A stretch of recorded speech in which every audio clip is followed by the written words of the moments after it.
I'm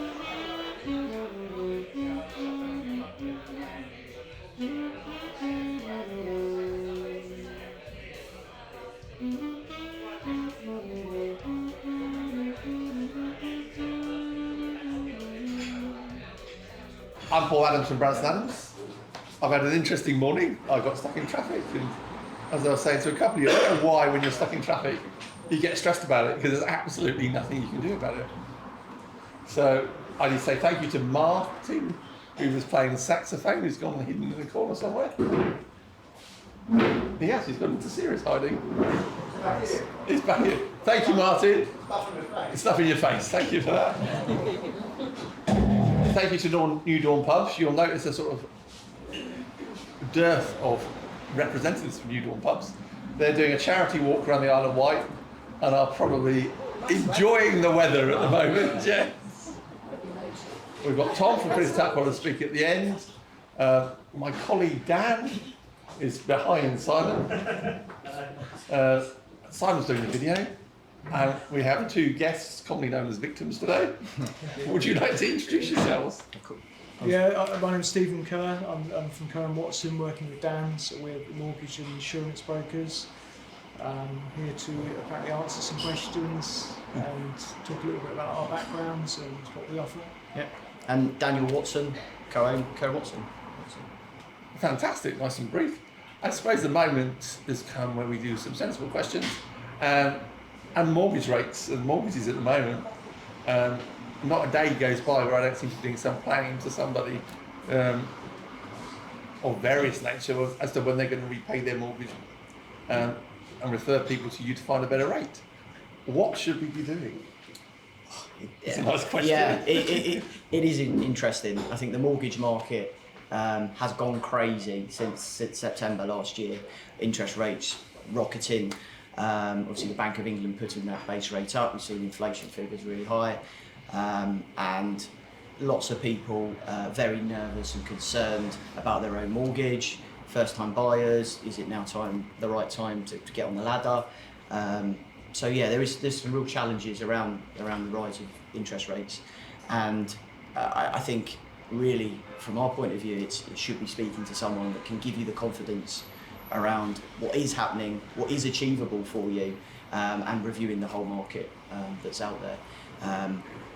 There's lots of market commentary and predictions of what can happen with rates, whether they'll come down. I don't believe we'll see anything as low as that we've seen historically, but as I say to many customers, and Stephen does as well, we don't have a crystal ball of what can happen. We're not economists, and we'll let them predict what happens on the market, and we kind of just relay that to our customers and say, look, it's more about your situation. If you've got enough disposable income, it might be actually you could gamble and take a shorter term product, maybe a 2-year fix. If maybe you haven't got that disposable income, might be better for you to fix for maybe 5 years. But it comes down to that individual situation rather than predicting of what the market will do. Yeah, because a lot of the work I've done lately is based on certainty. So the advice tends to be, if you fix it, you've got a certain payment, you know what it is. How far forward do you look? Because obviously there's an advice piece to what you do as well. So if I came in and said I want a fixed rate for 18 months or 10 years, would you encourage or dissuade me on either of those? It depends on the person. If someone said they're absolutely going to be in their house for 10 years and they'll lose sleep if the rate moves within that time, you'd probably say, well, maybe you should consider that product. If someone said they're thinking about potentially moving in 2 years' time, they'd be upset if that rate went down within that period, and they'd be coming back to us to say that we've received bad advice, whatever. We'd be saying, well, you probably shouldn't be taking a product and it's going to lock you in for that amount of time. So there's lots of different products out there, and none of them are perfect for everyone. They're all different tools, really, to be used for different situations. So yeah, we would look at the situation first, and then any recommendation would be based on what your situation is, what your attitude is towards rates, and like Dan said, a product might go down within a certain amount of time. Some people will want to review it in 2 years' time on the hope that it has, and others might say it might ruin them if it goes up any further. And if that's the case, they probably shouldn't risk it. So it depends on attitude and situation. Well, that's it. And what I'm finding at the moment is things are changing daily, monthly, weekly. Some of the government loans after COVID, a bank offered fixed rate of 7% for 3 years. I got a phone call, should I take it? I went, hell yes, because it's only 2% more than you're paying now, and that particular bank are about to announce that they're going to up their rates above the Bank of England rate, which is also about to go up. So 2 years was a good fix for them. So I guess you're like us, is what we're saying, in that you tailor individual advice to individual clients. Yeah. That's right. We set up the business in January this year, so we're relatively new to the market, but me and Stephen are having sort of in-depth and 10, 15 years in the industry. We wanted to say that Kerr & Watson is a bespoke mortgage and insurance advice provider. So we tailor it very much to the individual. So it's not as we just go on the sourcing system, find the best rate and quote that. We're not order takers. It's about the holistic advice. And that's why we connect with accountants, estate agents, solicitors, because actually it might be that we spot an opportunity or something that someone else can help the customer. And it might be actually, you probably should go and speak to Paul, because he might be able to help in another area. And that's the holistic, bespoke advice that we want to give. We're not order takers, and it's not always about the rate that's there. It's about your situation, not banking on the fact that, the lender can offer me a product switch once my fixed rate ends, because actually the rate that current lender offers you might not be as competitive. And in one, talking about product switches there, a good advantages of using a broker would be that we can actually hedge the market for 6 months. If your current lender comes back to you and says, yeah, we're going to offer you this 2 or 5 year fix, speak to a broker, because they can review the whole market, tell you actually is that competitive, or could you get a better rate elsewhere. We can do the work for you, take the hassle away from it, but also if the rates change within that 6 months and come down, guess what? We will actually move you on to a better rate. Whereas if you lock in with your current lender on that rate that they've offered, you've got no flexibility, and you'll be going on to that rate maybe in 6 months' time. So where we are at the moment, Bank of England might put rates up, but lenders, we are seeing a little trickle down. Some lenders have moved down. Santander yesterday come down 11 basis points on some of their products.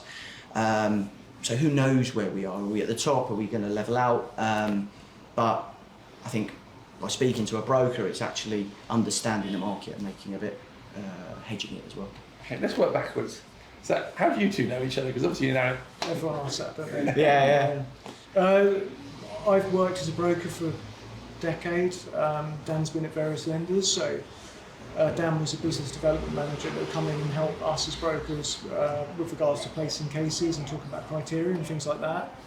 He was one that I rated in terms of ability to help place a case, or if he worked for a lender that wouldn't take it, he'd be able to tell you probably where you could put it based on his experience. And there was always like a keenness to get a deal through, whereas you get some reps that kind of just don't want the phone to be ringing, they can watch Netflix and do whatever else. But now Dan was clearly always returning the call and wanting to do the business, so it made me interested when we had a discussion in the future about doing something together, going into business together.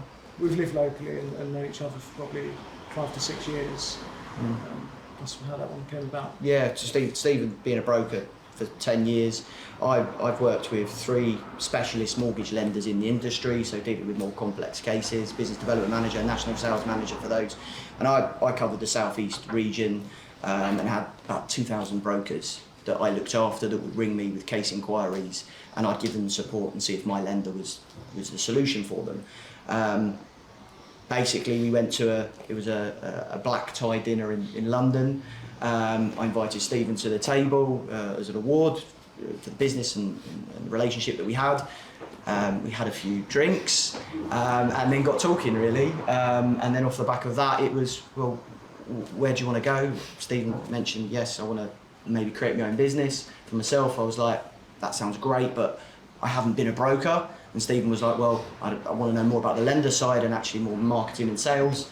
And we kind of collaborated, did quite well. But it was a long journey. It's not easy to set up a directly authorised mortgage brokerage. When we initially kind of put pen to paper, again over another beer, we basically sat down and said, okay, what's this plan? What's the vision? What do we want? And me, obviously looking after lots of brokers, I've seen brokers that do it really well and some not so. And I've gone, okay, what areas do we want to focus on? How do we want to set up the business? And Kerr and Watson was penned down.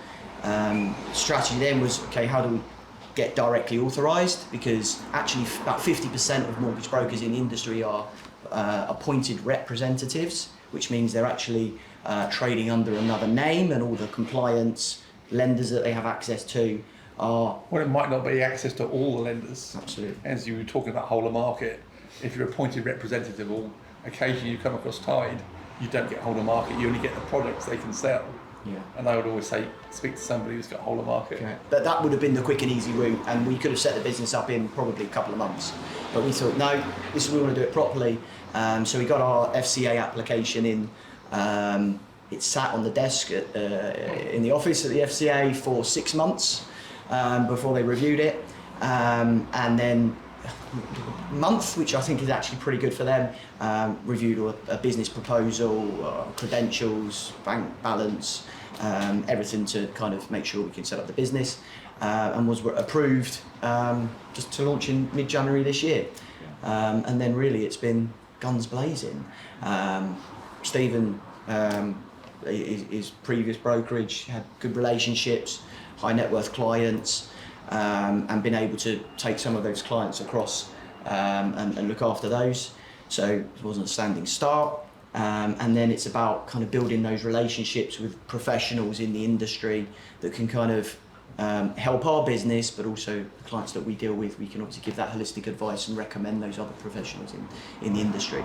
But just jumping back to solutions, as Paul said, every business, it's about helping customers that have problems, and that's what we do. As a business development manager, it was about finding a solution for that mortgage. Is it us? Could we do this to help with the mortgage of that customer? But every business is the same. You're finding a solution for that customer, and is that solution your business? Is it a competitor, or is it something completely different? So that's what we try to do at Kerr & Watson is find the solution. Yeah. I always smile because if you do Microsoft training or anything to do with Microsoft, there are no problems. They're all challenges. So I always smile at that. Let's go back a bit further, because you said you're both local. Where did you guys grow up? I was around Woking way, and I moved over to Farnborough because I spent the last 10 years working with a gap in between enough company, but the majority of the time at a company in Frimley, a brokerage there. So I grew up around Woking, but settled in Farnborough, moved to Farnham for a while, for a few years, went back to Farnborough, probably would go back to Farnham. Whereabouts are you in Farnborough? Which is boring. Might be boring. Farnham. Farnborough. I'm just wondering that if you live worryingly close to me. Yeah, we do. No, I don't know. I live near between like Cove and Fleet. That's just right. You're the wrong side of the town. Okay. In the dodgy area. Not one of you driving in. Where are you? Where are you? By the squirrel. North Camp. Yes. Above the squirrel. Behind the squirrel. Easy for. Okay. Yeah, see you there. Yeah, definitely nice pub. Myself, I'm near Cove, Fleet side of Farnborough. We set the business up in Farnborough just for convenience for driving for work, but we got many sort of relationships in and around Farnham, Guildford, Sunninghill, Ascot, so kind of affluent, high net worth areas. Stephen, but you still got your flat. Got a portfolio of properties, buy-to-let properties, so still own a flat in Farnham, so still got the connection there. But yeah, it's I grew up in Epsom, which is saying to Dan at Metro. Grew up in Epsom. He's behind. Yeah, there he is. Yeah, Epsom Innill High School. Grew up there. Great schooling. From there I went to do my degree, University of Surrey, met the missus, she was based in Farnborough, wanted to remain in Farnborough, and kind of. You did what you were told. Yeah, exactly. And ever since then, I try to do what I'm told. But she's the boss. So, I mean, obviously you grew up in different areas, you know, and I always say, who are your greatest influences? Teachers, parents, anybody else? Well, for me, probably someone that influences me from a younger age would have been my PE teacher, bizarrely. Just because I've always been into sport, enjoyed sport, and always played football. And he was so kind of passionate around kind of what we did in sport, and that led me to kind of play football, played at a reasonably high level, and then naturally from that moved into playing every Saturday, and then become a coach for two of my children's football team. So I coach an under-8s team and an under-11s team, and I want to kind of give back something that kind of instilled in me in that. That kind of brings me on maybe to a conversation around, we recently took on a work experience lab at a local school, the Salesian College in Farnborough, and because I want to give something back. It's not all about Kerr and Watson, it's about the community and involvement. So we brought Max into the business, and we gave him work experience, and I think great experience because understanding how a business runs. It's not just doing a day job of maybe administration, it's about finance, it's about HR, it's about marketing, sales, and hopefully we gave him a lot more. And Salesian College actually invited me back to go to their careers fair that's coming up. Mrs. Cardona. Yeah, yes, indeed. So he dropped me an email, and going to go to their careers fair and support them there. So PE side of things, but many influences in marketing and sales as anything. Yourself? I wouldn't say I've got like a strict person who influenced me, like I can name a person, but I read a lot about different business people. I quite like shows like things like Dragon's Den or Shark Tank in America, and reading sort of biographies and things like that. Read one recently, Barry Hearn, accountant initially, and just taking small pieces from where they grew up, and kind of makes you realise that everyone's got the same opportunities. Well, not everyone, some people have got things that they can't control, but within reason, you know, if they're willing to spend their time doing certain things, there's a lot of opportunities out there for different people if they're willing to go for it. So yeah, various kind of business books and biographies, autobiographies, I find a good way of getting some sort of inspiration and useful for the journey that we're on as well. Absolutely. We probably connected on podcasts and things, and chatted obviously previously around certain people like Tony Robbins, Gary Vee, Grant Cardone, Alex Hormozi. If you haven't heard of any of those names, look them up. Really inspirational people, and can show you that actually you can go from nothing to create an amazing business. So inspired us. Yeah, that's good. So obviously you're into your football. Do you have any hobbies other than reading business books, which sound a little bit... I don't do that a lot. I used to play a lot of snooker. Might get back into Barry Hearn. Barry Hearn, yes. That's probably one of the reasons that I wanted to read that book. Just do a bit of paddle boarding and cycling, but snooker was the main hobby. For many years that would have been the career goal. It wasn't good enough for that, but... pretty good. It's pretty good. Yeah, just make a note, do not play snooker with this man. I know, unfortunately it's especially for money. So, that was the route initially, but now more so bit of travel, but yeah, paddleboarding, things like that when it's warm, cycling. Not so much dark horse. Well, yeah. I should point out it's probably the hottest day of 2023 today. In a minute. Hence you're wondering why I'm sat in my shorts. We've been sat here in a hot room. It's good. So what does the future hold for you guys? Good question. We've hopefully just we're looking at bringing someone on at the moment. We still talking to people at the moment. So, but really we want to scale it. We don't want to be huge. We want to keep the advice bespoke and keep it all about relationships really. But we do want a system really where each of us can be out of the office and building relationships and know that there's people in the office to make sure things are going through smoothly. So really we see within a couple of years hopefully to have a team of 5 to 10 people and just keep on picking the niches that we want to be within and keep developing ourselves within those niches really. I think lots of business owners get stuck in the job okay, and they own everything themselves. And I look at it and I think our conversations was, I don't want a job, I want to create a business, which at some point hopefully the business and the machine can run itself, right? So when it's just me and Stephen, it's a job, yeah, and any self-employed person or person who's the only person in the business, it is a job, because you've got to be a day in with lots of responsibility. As Steve said, it's very exciting now we've taken on the first person, because I believe now the business grows, yeah? The ability to delegate and actually scale up the business. So yeah, for us, as Steve said, 5 to 10 people, maybe in a year's time, tail end of 24, I'd like to have that number of people, have a team of mortgage brokers and a team of mortgage administrators that can support them. But before you can do that, it's all about making sure you've got the foundations right, you don't scale up too quickly, and you've got people that you trust. So we've been looking for someone for probably 3 months. Casually looking for 3 months. Yeah, three months. Because you've got to get the right person. Yeah, it's easy to hire, difficult to fire. Yeah, so as the recruiters will know in the room.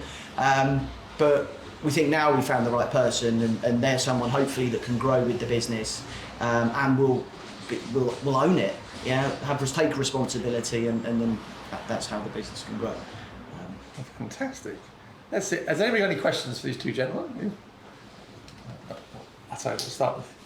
Hi, I just want to know, do you miss anything about being employed, and what do you think the best thing is about having your own business? Oh, I'll answer that one.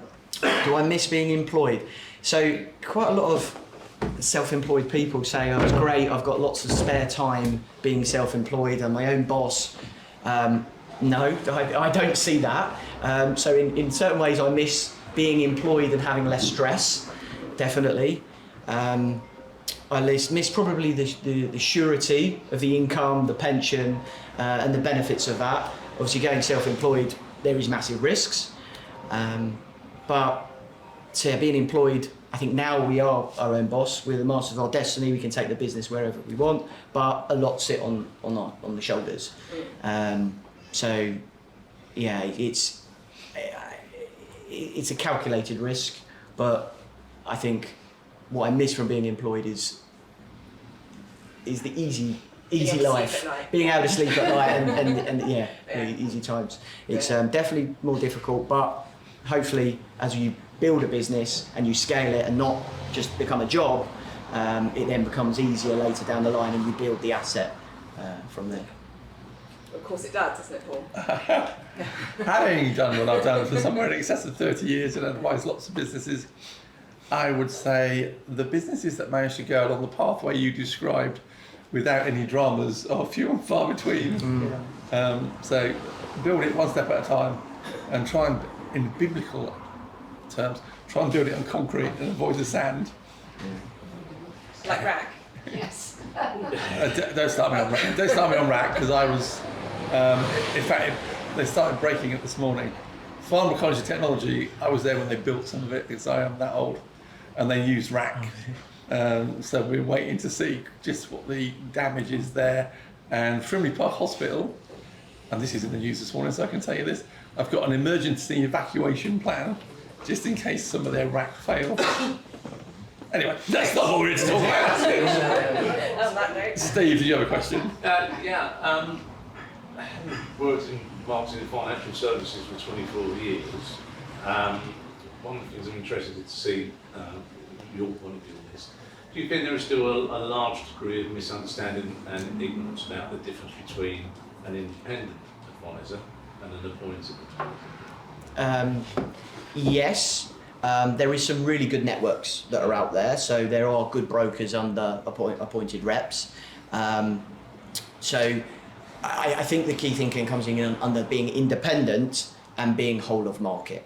Okay, I think there's a lot of compliance from the FCA in regards to independence and whole of market, and there is, like I say, good appointed reps out there. But the reason why we chose to go directly authorised, and it took about a year for us to officially get set up, was giving that access to all of the lenders, and not saying, okay, you can't use these ones. It might be that actually a bridging loan is better for the customer than taking a residential loan. Okay, so if a broker maybe is part of a network or can't access that particular product, they might not give that particular advice. So being able to access all of the lenders and all of the product sets. So as I mentioned, bridging loans, we offer equity release mortgages with me and Stephen qualified. It gives the ability to review everything in the whole market. In regards to ignorance of the consumer, it is complex. That like finance, in a way, it's good that it's complex because it means there's a job for Paul from the accountants side of things and for advisors like ourselves. But hopefully we can kind of explain that, and our initial conversation we have with someone when we fact find and quote as a suggested avenue, there's no cost for that at all. We explain obviously the benefits of using our service and being able to access all the lenders. So yeah, it's a difficult market, but it's trying to relay that to the customers, and I think there maybe needs to be more regulation around simplifying the finance industry. I must admit that the simplification argument has been one that the financial services industry have been trying to get in place for the last 35, 40 years. I haven't seen that yet. It's a bit like pension simplification. It is extremely difficult to try and actually find that way through simply. Most of it's going to come down to the levels of information and education and keep hitting the message. And that's going to be one of the most important parts, certainly from where you're doing this. Well, that's it, because what you failed to mention is being directly regulated. You have got, well, things have moved on from TCF, treating clients fairly, and you've gone through MIFID and all these wonderful acronyms. So if you go independent, they have to give you best advice or risk the wrath of the regulator. And if you don't go directly regulated, you don't necessarily get that protection. Yeah, to a certain degree. Consumer duty is something that the FCA recently put out, came out at the end of July, and that's all about having the best interests of the customer at heart, making sure that your value proposition are reasonable. I know from my experience and looking after many brokers is there's some brokers out there that will charge a percentage fee for their advice. In my eyes, the advice is the advice, whether you're doing £1 million loan or you're doing a £100,000 loan. The advice generally isn't that different. So we charge a flat fee for that advice, and that's based on the time that we spend. And that varies whether it's a product transfer or whether it's an equity release or more complex transaction. So it's based on time spent, and that's kind of transparent. And it is more transparent upfront. And consumer duty has brought that in. Obviously the compliance now sits on our shoulders, and we work with a compliance firm to make sure that we are compliant. But yeah, we make sure that we are transparent, we're compliant, and consumer duty coming in is trying to get the rest of the market for maybe brokers that aren't as much. And if I was to be very sceptical with a very large crystal ball, I would say the regulators are trying to drive you down a road where fees are based on time spent. And then the government are going to try and drive you down the road where you have to charge VAT eventually. Yeah. But that's with a very large crystal ball looking forward. Any more questions? I did have one. I was interested when you were saying that you, hopefully in the next year, you want to get 5 to 10 people on board. Abby wants a job. The interesting thing is, what I found in business over the last year, I think I was talking to someone, I think I was talking to you now, what I found really interesting over the last couple of years, especially since COVID, is getting the right people. It's a real struggle at the moment. How are you going to work in terms of, because you're a business development manager, how are you going to work on getting the right people in over the next year in such a difficult market? So that probably goes back to my previous role, being the business development manager to the lender, and knowing lots of mortgage brokerage locally, knowing their staff. So you get to know some people that are actually very good in the industry, and obviously they have experience. So it gives me a bit of insight in that. I'm sure we all know that we've sat in interviews, and some people in a half an hour interview, you think they're amazing, but actually they're not. Yeah, they're just very good at interviews, and you know instantly in an interview sometimes that actually this is definitely not the right person, but we'll carry on. Yeah, so I think probably using my insight, quite well connected on LinkedIn. So I've got obviously that background for our recruitment. We utilise LinkedIn. Put it out on LinkedIn to make everyone aware. Hopefully get people to share that to other people. Saw quite a few people as well, didn't we? We didn't just go for the first one that came. But also when we talk about 5 or 10 people, it's probably 2 years down the line, and also it's already about to be 3 of us. So if in a year, for example, it's 5, it's only maybe 2 more. But we're not going to hire unless we feel that person's right as well. So we won't just do it for the sake of it. We'd rather be a bit busier, or maybe even don't like to ever do it, but the best companies that we know within this space in terms of maybe legals and things like that, if they're too busy, they say they're at capacity and they turn it away. Rather than take it on and struggle with it and ruin reputation and things like that, we'd rather be honest and not take something on than bring the right person in and rush, bring someone in and regret it. Yeah, the relationship and service has been so important to us, and the people that we've kind of built relationships with that we might refer business to, or they refer to us.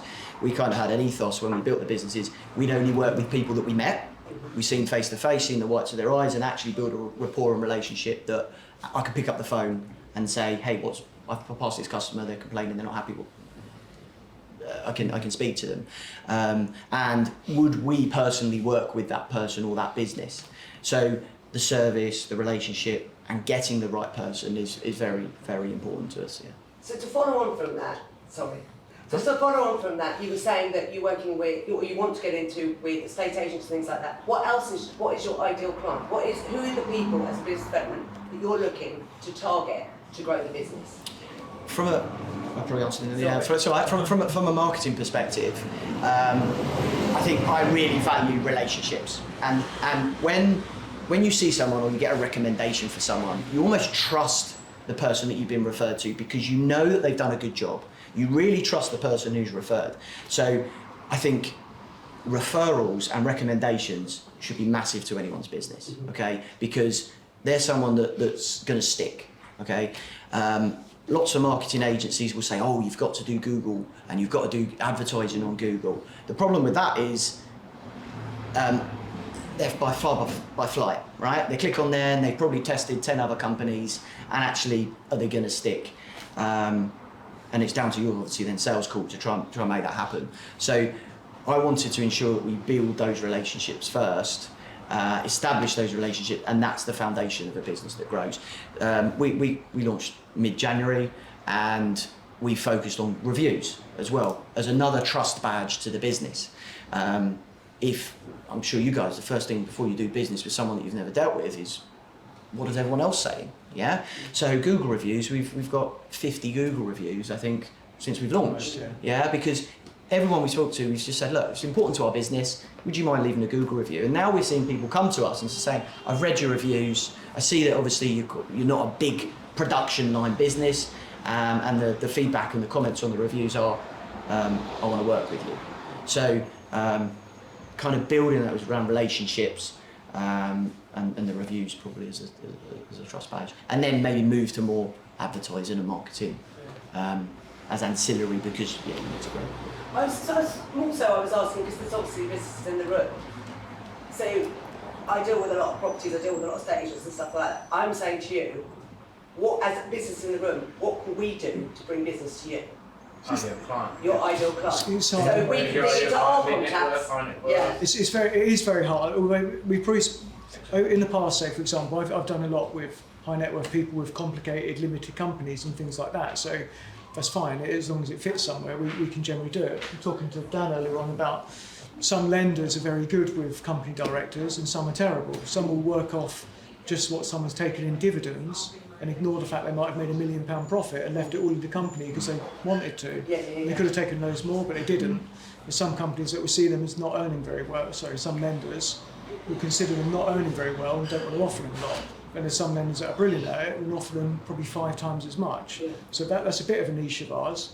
But the problem is if we only say, if we can niche down and just say we only deal with that sort of thing, But then we know lots and lots and lots of people that need mortgages, and they'll call us and ask them to do it, and they've all got completely different situations. Yeah. So although we do have a bit of a background in like high net worth, I've dealt with people like actors and things like that, unique occupations, but we're getting all sorts of weird and wonderful things. But it could be first-time buyers that have got a normal employed job, and we don't want to give it to a competitor because we say no, we're the high net worth brokers. So we've only got a bit of experience in different areas. We haven't niched down that much because everyone's got a completely different situation. So maybe one day we'll have different teams that niche down on different areas, but there's lots of opportunities out there, and we've got enough experience between us to know how to place the different situations rather than turn them away. Yeah. So I think initially would be maybe someone who's struggling with their mortgage, being able to obtain enough loan, so struggling with affordability. It could even be on the protection side of things. So we work with a few lettings agents that actually just put on their, once they take on the tenant, they actually say that, did you know you can get income protection? Because what happens if you lose your job? How are you going to pay the rent? And we in Stevens think there's a massive opportunity in the market there. Tenants aren't looked after financially. You generally only get the protection advice when you go and see a financial advisor, which you're not if you're buying a property and tenants aren't. So we're working with some lettings agents offering income protection. So that's one avenue, for example. One of those letting agents as well, and they gave us a deal recently, which was someone's got about 50 properties and they wanted one mortgage over about 15 properties. But again, if we said we only deal with them, they come up once a year, so we'd be pretty quiet, wouldn't we? Yeah, but it's not all about mortgages. I think what I'm trying to say is that protection is there as well. I think there's a massive need in the market for more protection, especially around income, as we've seen obviously the cost of living increase. Households, it used to be maybe could survive on one income, now they're relying on two. So what happens if one of those are out of work?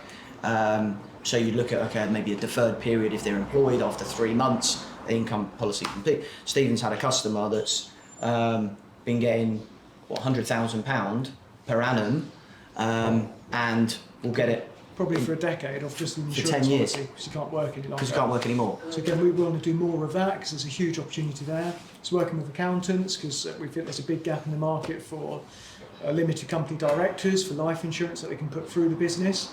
Most people don't know about it, but that takes educating people, which is quite long-winded in terms of educating company directors and people like that, or potentially accountants that may not know how those products work as well, and trying to get them perhaps to encourage, or let their customers know they exist at least, because some people want to pay, to protect their family and write it off against tax as an allowable expense, which they can do, rather than all the money come out their personal account. And if that's available to them, they should probably know. But it's trying to work out a way to get people to know about it, and then they can save quite a lot of money. But I think that's part of the dichotomy that you guys are facing, because people's circumstances and what providers are putting out as products is changing so quickly. We come back to the item we were discussing earlier about trying to simplify the market. That completely blows that argument kind of out of the water, because there are far more products available now because there are so many different niche circumstances. And I think that's the hardest part that any company faces in financial services at the moment, is not only keeping pace with the products that are coming out, but actually then trying to trickle that information out to people that could actually make use of it. And I think that's the biggest difficulty. You've only got, and it's not even an immediate issue. If you look at what happened with the changes to state pension ages for women, a number of cases that are now coming through where people are saying, nobody told me. Now, I was involved in the industry when that started to come in, and there was a huge amount of information that was going out there. And ignorance can often be bliss in these situations. And it's trying to make sure that you can find the right communication mechanisms to bridge that gap. And I think that's the biggest challenge most of them face. And it's interesting because we used to do a monthly newsletter. Yeah, I still do. Well, no, it's currently weekly. Because we ended up going to daily during COVID, thinking we'll go back to monthly afterwards. Yeah. But things are still changing at a pace. And there's probably 5-6 things happening a week. And of course you'll read this newsletter avidly and can tell me everything that's in it. But things on products that have come on from Relevant Life, are in there. So giving advice to the whole market is virtually impossible. Trying to communicate what's going on with everybody is also virtually impossible. Because you touched on something earlier. I guarantee of the stuff we send out, if 10% gets read, I'm a happy man. Because there's no way everybody's read it. We want to do more videos in future, don't we? We're trying to grow the portals, but people don't read long-winded emails generally. Especially if we're getting many a day, we're not going to. It's probably quite arrogant for us to think that we're going to send out a long email and everyone's going to read through it and engage in it. Whereas if we continue to kind of grow the social media channels, it's slow and they're not big or anything like that. But if we do that and we put out videos and things like that, they're probably a bit more engaging. And if we do that regularly, that might start to put the message out a bit more. And I think, going back to Stephen's point around difficult to get those channels out, maybe simplifying it, it's like Steve said, maybe a short 30-second video. Is this your scenario? This is something that you can help. Speak to us. We don't need to put all the detail behind that. It's this is how we can help. Here's your scenario, and going from there. Because quite often there is lots of literature out there, and it can bamboozle, confuse people.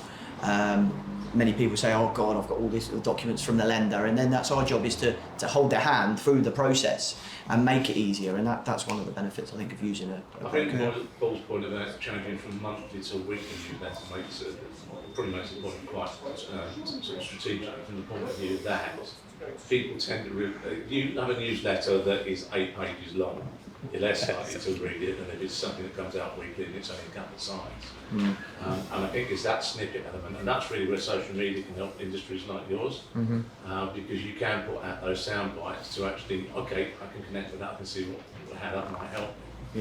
The challenge, of course, that you guys face in particular is the degree of regulation you have to deal with under the FCA on what you can say and what can therefore be taken on board, because you've always got to have a certain amount of guidelines about investments can go down as well as up and all the rest of the stuff. I'm probably picking up more of the sales marketing than Stephen, and on the social channels, I'll this morning, for example, Halifax price index comments on what the movements of house prices, and annually, end of August, they said house prices have gone down 4.6%. So it's about kind of just simplifying certain things, put a post out there, make people aware of what's happening in the market. So we do house prices, we do any changes to Bank of England, and just dripping little things out that people should be aware of, but know that we're there. And I think part of building any business is about awareness. If people don't know about your business, then you're never going to get in business. And social media marketing is obviously one avenue to raise the awareness. Any more questions for anybody? Fantastic. I think we should thank these gentlemen in a normal manner. Thank you very much.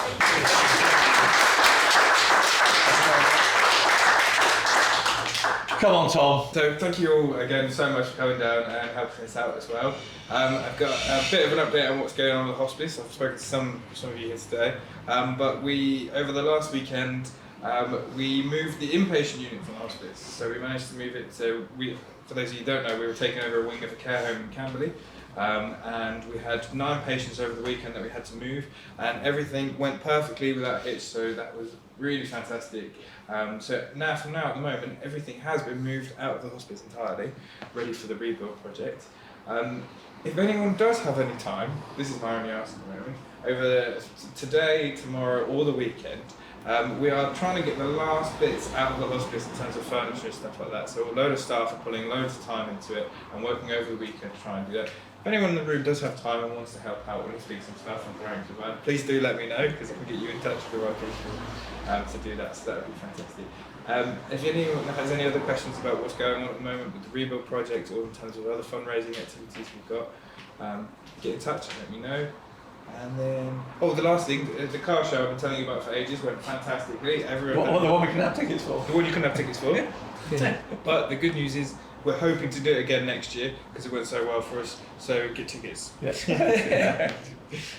Well, while you're here, we were planning on doing a sponsored walk on the 29th of September, and because this is the last meeting before that, we may have to defer, because I have an issue with my hamstring. I was seeing the physio on Friday, but it doesn't look good. So we may be walking in March instead. Yeah, I think maybe quite a few mile walk on a hamstring might not do you good. I may need somebody to carry me, which may be a problem. So that's all good. something occurred to me that midway through what you were saying. Has anybody listened to BBC Surrey recently? They do Make a Difference Awards. Somebody, and they may be in this room because I don't know who it is, or several somebodies, nominated me for being a Good Neighbour Award. BBC Radio Surrey and BBC Radio Sussex. I've been playing this all week. I'll send you all a copy. It's about 5 minutes long, and I find it quite moving, but then it's about me, so so you can see what it's all about, which is similar to what you were saying about being part of a larger community. I think we've covered everything, John. Yeah. Well, thank you very much, everybody. Do you mind if I just say something very quickly? We might. Come on, Simon. Sorry. This is Simon, who's been behind the camera. Hello. It's not that I'm just desperate for attention, but although seeing this shirt, you may think otherwise. Just talking, what you were talking about earlier about the sort of newsletters versus the sort of video thing. We're in sort of early stages, but I'm trying to prep a little thing for Paul to do called Better Call Paul. I don't know if any of you are familiar with Breaking Bad and Better Call Saul, but we thought, let's see if we can use that idea in a non-copyright infringing way.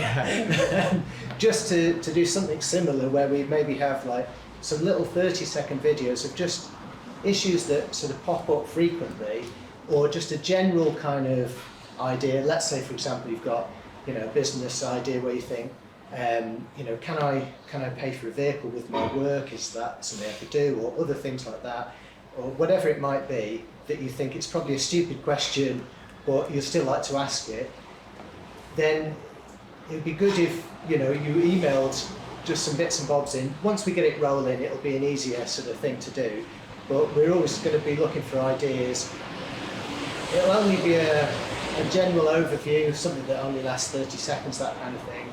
But then it might just open the door for further discussion, for to help you out with work and stuff. But anyway, watch this space. Right, I'll go away now. Can I ask a quick question in that? Yeah, of course. Because I have seen Better Call Saul, and he defends fairly criminal ideas. So are you sure that there's a business model Paul wants to go down? Well, it certainly occurred to me because much as he's an expert with the law and has silver-tongued magic, I thought he does have a bit of a bad reputation, but I thought once we get beyond this little opening sequence that I've made, hopefully Paul's gravitas and sensible demeanour will cut right through that. Yeah. So we might be leaving Santa and the rabbit out of it just at the beginning, and we'll phase that in later. I'm fairly concerned. I haven't seen what you've done yet. I think it was just a sort of little fun thing that we could do. Yeah, because as you say, I mean, I get the newsletter, and I can ashamedly say I've not read any of it at all. But I'm more likely to watch like a little 30-second video because I think, I can understand telly. So anyway, there you go. In balance, he also tends to help a lot of people that are facing injustices. Exactly. He sticks up for the little man and that kind of thing. So anyway, I'll go back where I belong. Thank you very much. I think we're done. So thank you, everybody.